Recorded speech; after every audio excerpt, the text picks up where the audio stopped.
9/11. Person named Osama bin Laden. CIA is asleep. 21st century की सबसे बड़ी खबर Plane has crashed into the World Trade इस Center. एक दिन ने पूरी दुनिया के मुसलमानों की जिंदगी हमेशा के लिए बदल दी, जिसमें एक तरफ दुनिया की सबसे बड़ी सुपर पावर अमेरिका थी Either you are with us or you are with the terrorists. और दूसरी तरफ एक आदमी Saudi billionaire Osama bin Laden. Admiration for what was then the world's most wanted terrorist, responsible for killing thousands. ये कोई पहली दफा नहीं था कि किसी ने अमेरिका के इन 2 टावर्स को गिराने की कोशिश की हो, क्योंकि ये ट्विन टावर्स उस वक्त दुनिया की सबसे लंबी बिल्डिंग्स में से एक थी। एंड विदाउट एनी डाउट ये बिल्डिंग्स दुनिया की सबसे मशहूर बिल्डिंग्स थी, क्योंकि इस बिल्डिंग के अंदर और आसपास ऑलमोस्ट 500 हॉलीवुड मूवीज बनाई गई थी। तो जो भी इन बिल्डिंग्स को गिराना चाहता था उसे अच्छी तरह पता था कि जब न्यूयॉर्क में वर्ल्ड ट्रेड सेंटर की ये बिल्डिंग्स गिरेंगी तो ये आने वाली दुनिया की सबसे बड़ी न्यूज होगी। जैसे अगर आज कोई बुर्जुल खलीफा को गिरा दे। आज से एग्जैक्टली 23 साल पहले दुनिया की सिचुएशन ये थी, सोवियत यूनियन टूट चुका था और चाइना की इतनी औकात नहीं थी उस जमाने में। तो अमेरिका दुनिया का one and only Wahid super power था जिसकी ताकत को चैलेंज करने वाला दुनिया में कोई भी नहीं था। लेकिन अचानक एक आम से दिन 11 सितंबर 2001 को 19 लोग अमेरिका के 4 बड़े जहाजों को हाईजैक करने के लिए अलग अलग एयरपोर्ट्स पहुंचे। अमेरिका की अब तक सारी रिपोर्ट्स देखकर यही लगता है कि ये 19 में से 19 लोग मुसलमान थे और इन सब का ताल्लुक सऊदी, इजिप्ट, लेबनान और यूएई से था। हर जहाज को हाईजैक करने के लिए 5 लोगों की टीम्स बनाई गई, जिसमें हर आदमी का अपना बहुत ही इंपॉर्टेंट रोल था और इस सब के लिए वो पिछले कई महीनों से ट्रेनिंग भी हासिल कर रहे थे। तो आखिर ये 4 जहाज अपने एयरपोर्ट से रवाना हुए और जैसे ही इन जहाजों ने टेक ऑफ किया, इन 19 लोगों ने प्लेन्स को हाईजैक करने का प्लान स्टार्ट कर दिया। और प्लान के मुताबिक सिर्फ 15 मिनट हवा में रहने के बाद पहले प्लेन में मौजूद 5 हाईजैकर्स खड़े हुए और कुछ छोटी छुरियों और बॉक्स कटर्स के साथ पूरे प्लेन को बहुत तेजी से हाईजैक कर लिया और जहाज के दोनों पायलट्स को मारकर अपना बंदा मोहम्मद अता को पायलट की सीट पर बिठाया और जहाज के सारे पैसेंजर्स को पिछली साइड पर धकेल दिया और उन सारों को क्लियरली बता दिया कि अब जहाज के दोनों पायलट्स मर चुके हैं, तो ये जहाज अब सिर्फ हमारा बंदा मोहम्मद अता ही लैंड करा सकता है। जिससे सारे पैसेंजर्स चुप करके खड़े हो गए, लेकिन हाईजैकर्स कभी इस प्लेन को लैंड करना चाहते ही नहीं थे। अब जब इस जहाज का नया पायलट मोहम्मद अता पैसेंजर्स को ये बातें समझा रहा था, तो उसने गलती से जहाज के एक और बटन को भी दबा दिया, जिससे वो सीधा न्यूयॉर्क के एयरपोर्ट के टावर के साथ कनेक्ट हो गया और उसने कहा कि सब आराम से बैठ जाओ, हम इस जहाज को एयरपोर्ट की तरफ ही लेके जा रहे हैं। नाउ ये सुनकर न्यूयॉर्क के एयरपोर्ट में कंफ्यूजन फैल गई और उन्होंने जल्दी से एयरपोर्ट के रनवे से सारे जहाजों को हटाकर रनवे क्लियर कर दी और इस जहाज का इंतजार करने लगे। इसके बाद अगेन मोहम्मद अता गलती से दोबारा एयरपोर्ट के टावर के साथ कनेक्ट हुआ और उसने कहा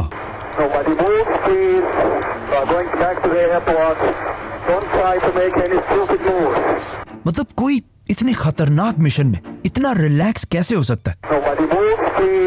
खैर, ये जहाज पहले बोस्टन से लॉस एंजलिस की तरफ जा रहा था, जो काफी लंबा सफर है। तो मोहम्मद अता ने इस जहाज को 100 डिग्रीज टर्न किया और न्यूयॉर्क की तरफ बढ़ने लगा और जैसे ही वो न्यूयॉर्क की सिटी के करीब पहुंचा तो जहाज बहुत तेजी से अपनी हाइट से नीचे आने लगा और क्लियरली सबको ऐसा ही लग रहा था कि ये जहाज इसलिए नीचे आ रहा है ताकि ये न्यूयॉर्क के एयरपोर्ट पर लैंड कर सके। इसीलिए उधर एयरपोर्ट में भी ये देखकर सारे लोग इस जहाज का इंतजार करने लगे। बट काफी वक्त गुजरने के बाद भी जहाज नहीं पहुंचा और एयरपोर्ट में सारे लोग कंफ्यूज थे कि आखिर ये जहाज गया कहाँ। तो आखिर किसी ने आकर उन्हें बताया कि ये जहाज वर्ल्ड ट्रेड सेंटर की बिल्डिंग से क्रैश कर चुका है।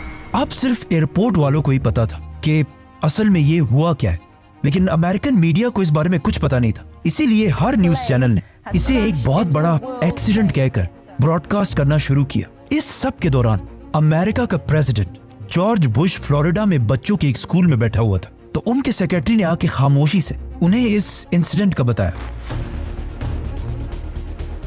तो उनका भी फर्स्ट रिएक्शन यही था कि ये कोई एक्सीडेंट ही होगा। नाउ पहले जहाज को टेक ऑफ के सिर्फ 15 मिनट बाद हाईजैक किया गया था, लेकिन दूसरे जहाज को बिल्कुल पहले जहाज की तरह ही 30 मिनट बाद हाईजैक किया गया और जहाजों को हाईजैक करने की ये टाइमिंग्स भी पहले से प्लान थी। मतलब जो भी इन हमलों के पीछे था वो चाहता था कि दूसरे जहाज को क्रैश होते हुए पूरी दुनिया देख सके। मरवान अल शेही, जिसकी उम्र सिर्फ 23 साल थी, अपने साथियों के साथ दूसरे प्लेन को भी हाईजैक करके पायलट की सीट पर बैठ गया और अगेन प्लेन को लॉस एंजलिस के बजाय न्यूयॉर्क की तरफ मोड़ दिया। अब जब पूरी दुनिया के न्यूज चैनल्स अपने नॉर्मल प्रोग्राम्स छोड़कर पहले जहाज के क्रैश को दिखा रहे थे और इसे एक बहुत बड़ा एक्सीडेंट कह रहे थे, उसी टाइम पूरी दुनिया के सामने दूसरा जहाज फुल स्पीड आकर वर्ल्ड ट्रेड सेंटर के दूसरे टावर से टकरा गया,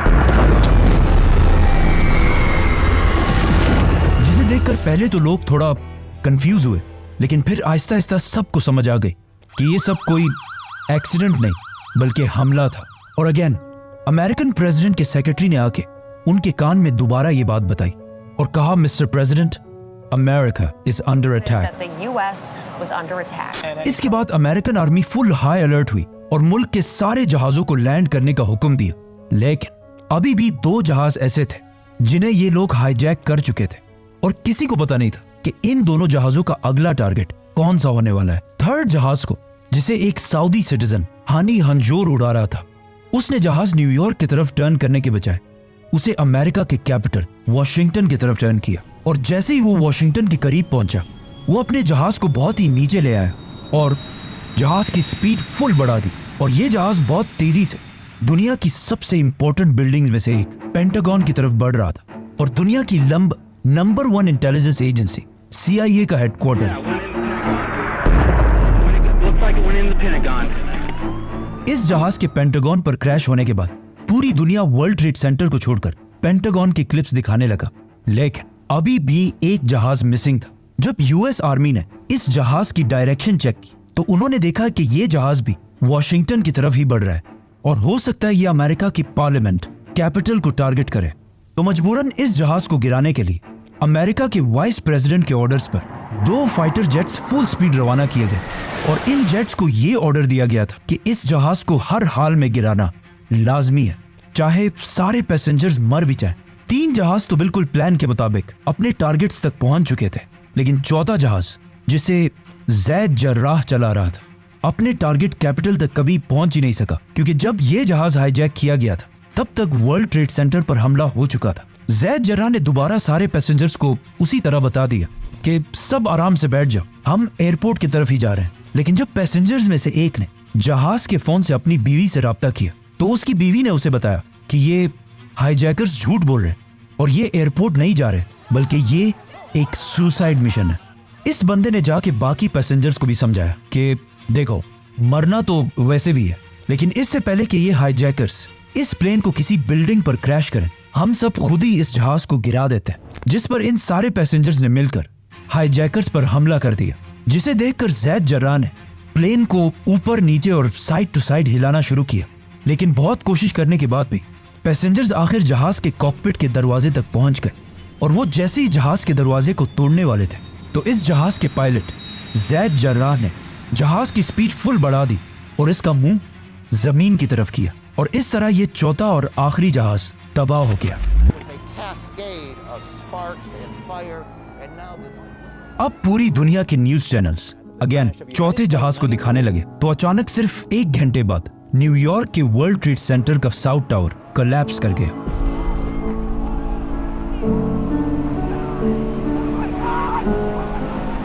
और इसमें तकरीबन 1000 लोग हलाक हुए और इसके कुछ ही देर बाद दूसरा टावर भी गिर गया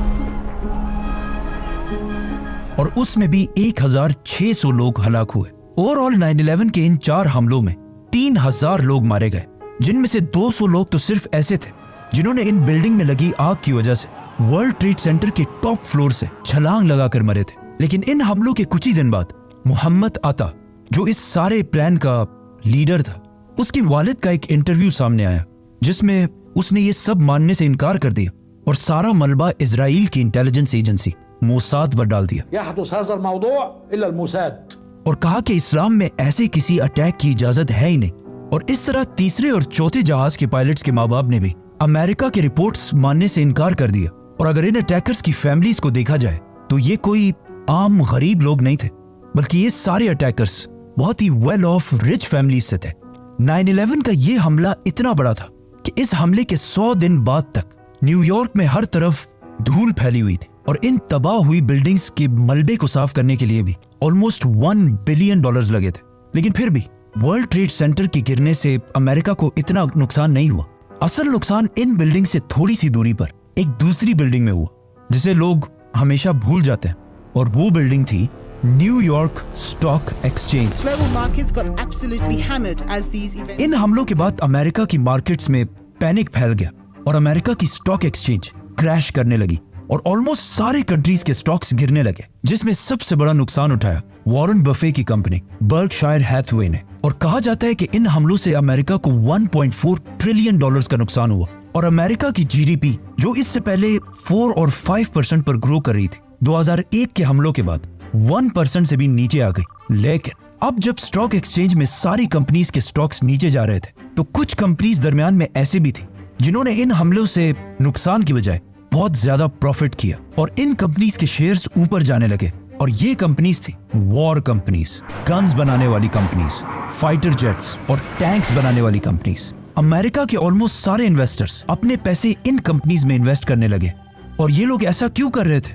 क्योंकि सबको पता था कि अमेरिका अब इन 9/11 के बदला लेने में एक बहुत बड़ी जंग शुरू करेगा, जिसकी वजह से पूरी दुनिया गौर से अमेरिकन प्रेसिडेंट जॉर्ज बुश की तरफ देख रही थी कि आखिर किसने और क्यों दुनिया की इतनी बड़ी सुपर पावर अमेरिका के साथ ऐसा करने की जुर्रत की है।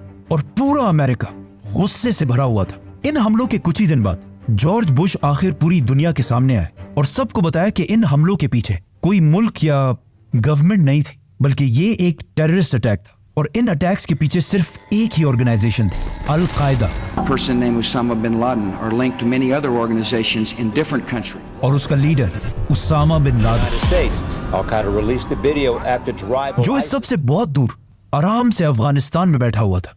नाउ अब जब पूरी दुनिया उसामा बिन लादेन को इन हमलों के लिए ब्लेम कर रही थी, तो उसामा बिन लादेन सामने आए और अल जजीरा को इंटरव्यू देकर कहा कि मेरा इन हमलों से कोई ताल्लुक नहीं है। लेकिन उन्होंने कुछ बाकी बयान भी ऐसे दिए जिसकी वजह से पूरी दुनिया के लोग कंफ्यूजन में थे कि ये इसने किया है या नहीं किया। इन हमलों के बाद सिर्फ उसामा ही नहीं बल्कि पूरी दुनिया के मुसलमान और स्कॉलर्स सामने आए और इन हमलों की सख्त मुखालफत की, क्योंकि अगर किसी ने भी रसूलुल्लाह सल्लल्लाहु अलैहि वसल्लम की जिंदगी के बारे में पढ़ा हो तो उसे पता होगा कि आप सल्लल्लाहु अलैहि वसल्लम हर जंग से पहले मुसलमानों को ये ऑर्डर्स दिया करते थे कि जंग के दरमियान भी किसी औरत, बच्चे, बूढ़े और इवन दरख्तों को भी नहीं काटना और फार्मर्स और दूसरे रिलीजन के प्रीस्ट को भी नहीं मारना, सिर्फ उनसे लड़ना जो तुमसे लड़े। मतलब इतने सॉफ्ट स्पोकन और हमेशा माफ करने वाले प्रॉफिट मोहम्मद सल्लल्लाहु अलैहि वसल्लम के रिलीजन के नाम पर कोई कैसे ऐसे कर सकता था? इसीलिए इन हमलों के बाद OIC, मुसलमानों की सबसे बड़ी ऑर्गेनाइजेशन, सामने आई और उसने भी 9/11 के इन हमलों की मुखालफत की। और उनके अलावा मक्का के ग्रैंड मुफ्ती ने भी ये बयान दिया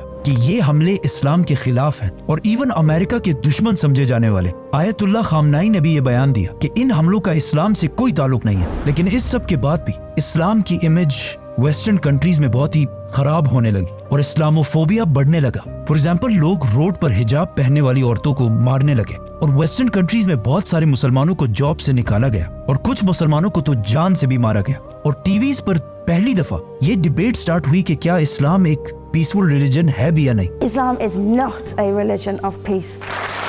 लेकिन इन सब चीजों के बाद भी पूरी दुनिया के मुसलमानों का यही स्टैंड था कि ये हमले चाहे जिसने भी किए, हम इस सब के खिलाफ हैं। नाउ उसामा बिन लादेन के इनकार करने के बाद भी अमेरिका ने सारा ब्लेम उसामा बिन लादेन पर ही डाला। अमेरिका ने अफगानिस्तान की गवर्नमेंट तालिबान को अल्टीमेटम दिया कि अलकायदा के सारे leaders including Osama bin Laden को हर हाल में अमेरिका के हवाले किया जाए। लेकिन अफगानिस्तान ने ऐसा नहीं किया, क्योंकि अफगानिस्तान ने इससे कुछ ही साल पहले एक बहुत बड़ी सुपर पावर सोवियत यूनियन को 10 साल जंग के बाद हरा चुका था। और उसामा बिन लादेन ने उस जंग में अफगानों की मदद के लिए बहुत बड़ा रोल प्ले किया था, जिसकी वजह से तालिबान गवर्नमेंट, जिसका लीडर मुल्ला मोहम्मद उमर था, उसामा बिन लादेन की बहुत ही रिस्पेक्ट किया करती थी। जिस पर तालिबान ने अमेरिका की गवर्नमेंट से कहा कि आप जिस पर ब्लेम लगा रहे हैं वो बंदा तो मान ही नहीं रहा कि उसने ये सब किया है, आप हमें प्रूफ्स दें, हम खुद उसे सजा देंगे और बगैर प्रूफ्स के हम अपने गेस्ट को किसी के हवाले नहीं कर सकते। बट अमेरिका ने उनकी ये ऑफर नहीं मानी और कहा, देखो मैं एक सुपर पावर हूं और तुम एक आम से गरीब मुल्क हो, मुझे तुम्हें सबूत देने की कोई जरूरत नहीं है, ये बंदा मेरे हवाले करो बस,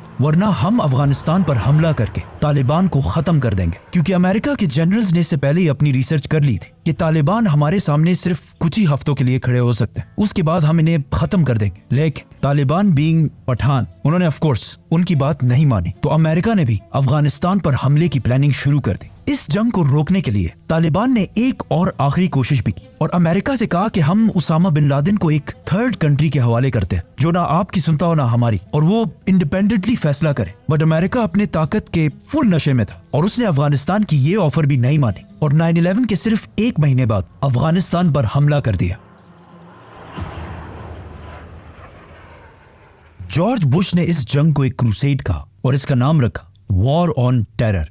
This crusade, this war on terrorism, और हर तरफ से अपनी फौज अफगानिस्तान की तरफ भेजना शुरू की और अफगानिस्तान के अंदर जो तालिबान के खिलाफ सबसे ताकतवर अफगान था, अहमद शाह मसूद, अमेरिका ने उसकी आर्मी को फुल सपोर्ट किया और बिल्कुल अमेरिका के प्लान के मुताबिक तालिबान को निकालकर पूरे अफगानिस्तान को फतह कर लिया।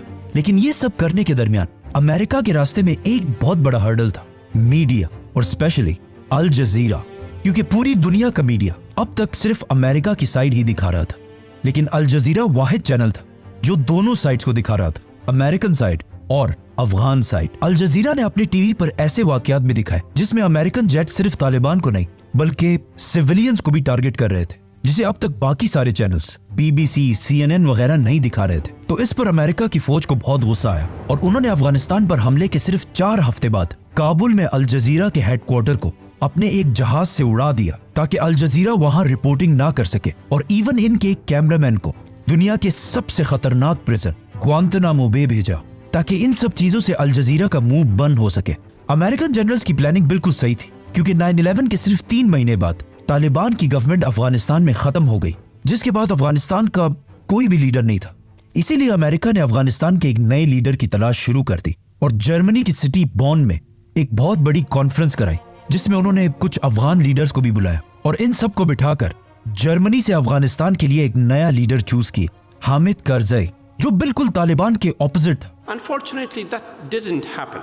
मतलब जबरदस्त इंग्लिश बोलता था और बिल्कुल एक वेस्टर्न आदमी लगता था और CIA का फेवरेट था। हामिद करजई को अमेरिका ने अफगानिस्तान का नया प्रेसिडेंट बनाया और इसकी हुकूमत को स्ट्रॉन्ग करने के लिए एक नई फौज ट्रेन की और एक नई गवर्नमेंट बनाई। दूसरी गवर्नमेंट्स को निकालना और अपनी पसंद की गवर्नमेंट बिठाना अमेरिका का पुराना बिजनेस है, लेकिन अगर अफगानिस्तान की हिस्ट्री को देखा जाए तो उन्होंने कभी भी बाहर से किसी लीडर को अपने ऊपर एक्सेप्ट नहीं किया। And to top that, Hamid Karzai की गवर्नमेंट इतनी करप्ट थी कि अफगान कौम उसे एक्सेप्ट कर भी नहीं सकती थी। इसी तरह सब कुछ चलता रहा और ऐसा लग रहा था कि क्लियरली तालिबान ये जंग हार चुके। लेकिन 2 साल बाद 2003 में अमेरिका ने एक नई जंग शुरू की, Iraq war. Saddam Hussein and his sons must leave Iraq within 48 hours. जिससे अमेरिका का सारा फोकस अफगानिस्तान से हटकर इराक की तरफ जाने लगा, जहां उन्होंने सद्दाम हुसैन को हटाने के लिए एक बहुत बड़ा झूठ बोला जिसे वो आज खुद भी मानते हैं। I apologize for the fact that the intelligence we received was wrong. Saddam Hussain की स्टोरी फिर हम किसी और वीडियो में एक्सप्लेन करेंगे। जब अमेरिका का फोकस अफगानिस्तान से हट गया तो तालिबान ने आहिस्ता आहिस्ता मुल्ला उमर की लीडरशिप में दोबारा रीग्रुप करना शुरू किया और अमेरिकन फोर्सेस पर छोटे छोटे हमले करने लगे। सद्दाम हुसैन की हुकूमत तो इराक में खत्म हो गई, लेकिन उस जंग में अमेरिका ने इतनी बड़ी बड़ी गलतियां की थी जिसे छुपाना इम्पॉसिबल था। फॉर एग्जाम्पल, इराक में अमेरिका के एक जेल से कुछ पिक्चर्स रिलीज हुई जिसमें अमेरिकन फोर्सेस इराकियों को बहुत ही बुरी तरह ट्रीट कर रहे थे और ये पिक्चर्स पूरी दुनिया के मीडिया में फैल गई, जिससे अमेरिका की इमेज बहुत ही खराब हो गई। और उधर अफगानिस्तान में तालिबान ने भी ये इमेज यूज करके अफगानों को ये समझाने की कोशिश की कि देखो ये सब कुछ होता है अमेरिका के जेलों में। इराक के इन जुल्मों की वजह से जब बुश इराक विजिट करने गए तो वहां उन्हें जूते भी मारे गए। इस सब से अमेरिका की इमेज इराक में ही नहीं बल्कि अफगानिस्तान में भी खराब हुई और तालिबान दोबारा मजबूत होने लगे। इसके अलावा तालिबान की मजबूती का एक रीजन ये भी था कि अफगानिस्तान बहुत ही एक ट्राइबल सोसाइटी है और जब भी अमेरिकन फौज किसी एक अफगान को मारती थी उसका सारा खानदान और कबीला तालिबान के साथ जाकर मिल जाता था। तो इस तरह अफगानों को मारने से तालिबान कमजोर होने के बजाय और स्ट्रॉन्ग होते जाते थे और इनके नंबर्स भी पहले से बहुत ज्यादा बढ़ चुके थे। नाउ एज वी सेड कि इससे पहले उसामा बिन लादेन ने 9/11 के हमले में इन्वॉल्व होने से इनकार कर दिया था, लेकिन 2004 के US इलेक्शन से पहले उसामा बिन लादेन की एक वीडियो सामने आई जिसमें उसने अमेरिकन को मुखातिब करके 9/11 की पूरी जिम्मेदारी एक्सेप्ट की और इस वीडियो में उसामा बिन लादेन ने उन 19 लोगों के लिए दुआएं भी की जिन्होंने 9/11 किया था और अमेरिका को एक वार्निंग भी दी कि वो दोबारा भी ऐसा कर सकता है। मतलब उसामा बिन लादेन ने 9/11 के 3 साल बाद उसकी पूरी जिम्मेदारी उठा ली। इस स्पीच के बाद जॉर्ज बुश दोबारा अमेरिका की पॉलिटिक्स में मजबूत हो गया और कुछ ही अरसे बाद इलेक्शंस जीत गया। और इलेक्शन जीतने के बाद उसने दोबारा फौजों को अफगानिस्तान में उसामा बिन लादेन के पीछे भेजा। लेकिन फिर भी अगले 4 साल तक ना उसामा बिन लादेन मिल सका और ना अफगानिस्तान फतह हो सका और ना तालिबान खत्म हो सके। अफगानिस्तान की ये जंग जो सिर्फ कुछ हफ्तों के लिए थी 9/11 के बाद 10 साल तक जारी रही। और अब जॉर्ज बुश के बाद अमेरिका का नया प्रेसिडेंट भी आ चुका था, बराक ओबामा। ओबामा ने आते ही इस जंग को अपने वादों के मुताबिक कम करने की बजाय और भी बढ़ा दिया और भी ज्यादा फौज अफगानिस्तान की तरफ भेजी, जिससे वहां अमेरिकन फौज की तादाद 1 लाख से भी बढ़ गई। और उसी के साथ ओबामा ने ड्रोन अटैक्स और एयर स्ट्राइक्स को भी बढ़ा दिया। और उसी की हुकूमत में आखिर 9/11 के 10 साल बाद 2011 में अमेरिका को आखिर एक टारगेट मिला उसामा बिन लादेन के बारे में, जो अफगानिस्तान में नहीं बल्कि पाकिस्तान में छुपा हुआ था। अब इस वाकये के 2 वर्जन, एक तो अमेरिका और पाकिस्तान का वर्जन और दूसरा कुछ सीनियर जर्नलिस्ट का वर्जन। उसामा बिन लादेन अपने 3 बीवियों, बच्चों और ग्रैंड चिल्ड्रन के साथ पिछले कई साल से पाकिस्तान की सिटी एबटाबाद में रह रहा था, जहां अमेरिका ने खुद ही ऑपरेशन करके उसे ढूंढा और फिर उसे मार दिया, जिसका पाकिस्तान की आर्मी और गवर्नमेंट को बिल्कुल भी पता नहीं था। लेकिन कुछ सीनियर जर्नलिस्ट जैसे कि सीमोर हर्श के मुताबिक अमेरिका ने उसामा बिन लादेन को पकड़ने के लिए $25 मिलियन रखी थी। इसीलिए पाकिस्तान आर्मी के एक रिटायर्ड कर्नल इकबाल सईद खान ने इन पैसों के लिए उसामा बिन लादेन की लोकेशन अमेरिका के CIA तक पहुंचाई। और इस खबर को कंफर्म करने के लिए अमेरिका ने एबटाबाद में शकील अफरीदी के साथ एक फेक वैक्सीन कैंपेन शुरू की और एबटाबाद के इस घर को हर तरफ से स्कैन करने लगा। अमेरिकन ड्रोन्स और सैटेलाइट ने भी इस घर को 24 घंटे रिकॉर्ड करना शुरू किया। और अचानक एक दिन उन्होंने इस घर के लॉन में एक 6 फुट के आदमी को वॉक करता हुआ देखा। इससे और कुछ बाकी चीजों से अमेरिका ने अंदाजा लगाया कि हो सकता है यही उसामा बिन लादेन। CIA ने उसामा पर हमले से पहले कुछ पाकिस्तानी एजेंट्स इस घर के पास भेजे, जिन्होंने जाकर वहां के सारे दरख्त काट दिए ताकि अमेरिका के हेलीकॉप्टर्स आराम से लैंड कर सके। और फिर आखिर 2 मई 2011 को प्रेसिडेंट ओबामा के ऑर्डर्स पर अफगानिस्तान के शहर जलालाबाद से 2 हेलीकॉप्टर्स रात के टाइम में उसामा बिन लादेन को मारने के लिए एबटाबाद की तरफ रवाना हुए, जिसका पाकिस्तान आर्मी को बिल्कुल पता नहीं था। और वहां अमेरिका में ओबामा और उसके मिनिस्टर्स ये सब कुछ लाइव देख रहे थे। ये हेलीकॉप्टर्स उसामा बिन लादेन के घर में लैंड हुए और सिर्फ 40 मिनट के ऑपरेशन के बाद उसामा बिन लादेन को मार दिया और उसकी बॉडी को अपने साथ वापस अफगानिस्तान ले गए, जहां उसका DNA टेस्ट करके ये कंफर्म किया गया कि यही उसामा बिन लादेन है। और फिर उसकी डेड बॉडी की पिक्चर्स लेकर उसामा बिन लादेन की लाश को समंदर में फेंक दिया। अमेरिकन आर्मी के मुताबिक उन्होंने उसकी बॉडी को समंदर में इसलिए फेंका और उसे जमीन पर इसलिए नहीं दफनाया क्योंकि ऐसा ना हो कि कोई आगे जाकर उसकी कब्र पर एक बहुत बड़ा श्राइन, मजार बना दे। CIA ने उसामा बिन लादेन की लाश की पिक्चर्स US प्रेसिडेंट ओबामा को भेजी, लेकिन उन्होंने इसे रिलीज करने से इनकार कर दिया। The United States has conducted an operation that killed Osama bin Laden, the leader of Al-Qaeda. Pakistan में बहुत सारे लोग आज भी ऐसे हैं जो उसामा बिन लादेन के एबटाबाद में होने को नहीं मानते और कहते हैं ये बहुत बड़ी एक कोई गेम या साजिश है। लेकिन ये बिल्कुल गलत है, क्योंकि एबटाबाद के इस ऑपरेशन के कुछ ही दिनों बाद अल-कायदा ने अपने सीक्रेट वेबसाइट्स पर उसामा बिन लादेन की डेथ को एक्सेप्ट किया और कहा कि हम इसका बदला जरूर लेंगे, जिसके बाद तालिबान ने भी उसकी डेथ को एक्सेप्ट किया। और इवन उसामा बिन लादेन के अपने बेटे हमजा बिन लादेन ने भी इस बात को सही कहा। तो जब अमेरिका और अल-कायदा दोनों इस बात को मान रहे तो पाकिस्तानियों को क्या मसला है? नाउ उसामा बिन लादेन के 5 बीवियों से उनके 11 बेटे थे और उसका बड़ा बेटा अब्दुल्ला बिन लादेन आज भी सऊदी अरब के सिटी जद्दा में खामोशी से अपना बिजनेस चला रहा है, लेकिन उसकी हर मूवमेंट को सऊदी गवर्नमेंट बहुत केयरफुली नोट करती है। उसामा बिन लादेन का दूसरा बेटा उमर बिन लादेन, जो पब्लिकली अपने बाप और उसके मिशन को गलत कहता है, और उसने अपने बाप उसामा बिन लादेन के खिलाफ एक किताब भी लिखी है। उसामा बिन लादेन का तीसरा बेटा साद बिन लादेन, जो एक जमाने में अपने बाप का राइट हैंड हुआ करता था और उसामा उसे अपने बाद अल-कायदा का नया लीडर भी बनाना चाहता था। लेकिन उसके इस बेटे साद बिन लादेन को उसामा बिन लादेन से पहले ही 2009 में मार दिया गया। उसामा बिन लादेन का एक ही ऐसा बेटा था, उसका चौथा बेटा हमजा बिन लादेन, जो उसके बाद अल-कायदा के लीडर्स में से था। और उसामा बिन लादेन के मौत के बाद वो बार बार अल-कायदा की तरफ से पब्लिक स्टेटमेंट्स भी दिया करता था, लेकिन इसे भी 2018 और 19 के दरमियान अफगानिस्तान में मार दिया गया। उसामा बिन लादेन की जो फैमिली एबटाबाद में बच गई थी, वो पहले तो 1-2 साल पाकिस्तान की कैद में रहे, जिसके बाद उन्हें वापस अपने कंट्रीज में भेज दिया गया और आज वो सारे खामोशी से सऊदी और यमन में अपनी जिंदगियां गुजार रहे हैं। लेकिन किसी को नहीं पता कि उनकी एग्जैक्ट लोकेशन क्या है। उसामा बिन लादेन की वफात के बाद उनके घर से बहुत सारे पर्सनल डॉक्यूमेंट्स भी मिले, जिनमें उनकी कुछ रिकॉर्डिंग्स और उनके बच्चों के लिए कुछ वीडियो गेम्स भी शामिल थी। इन डॉक्यूमेंट्स को देखकर यह भी लगता है कि उसामा बिन लादेन को पहले से पता था कि एक दिन उसे इसी तरह अचानक मारा जाएगा। इसीलिए इन डॉक्यूमेंट्स में से एक में उनकी आखिरी वसीयत भी मिलती है, जिसमें वो लिखते हैं कि मेरे पास अभी भी $40 मिलियन पड़े हैं और मेरे बाद इन $40 मिलियन से सिर्फ थोड़ा सा मेरी फैमिली को दिया जाए और बाकी सब अल-कायदा को दिया जाए। नाउ अब जब उसामा बिन लादेन को मार दिया गया था और अमेरिका जिस काम के लिए अफगानिस्तान आया था वो पूरा हो चुका था, तो चाहिए तो ये था कि वो अफगानिस्तान को छोड़कर वापस चला जाए, पर उन्होंने ऐसा नहीं किया और अगले 10 साल तक अफगानिस्तान में बैठे रहे।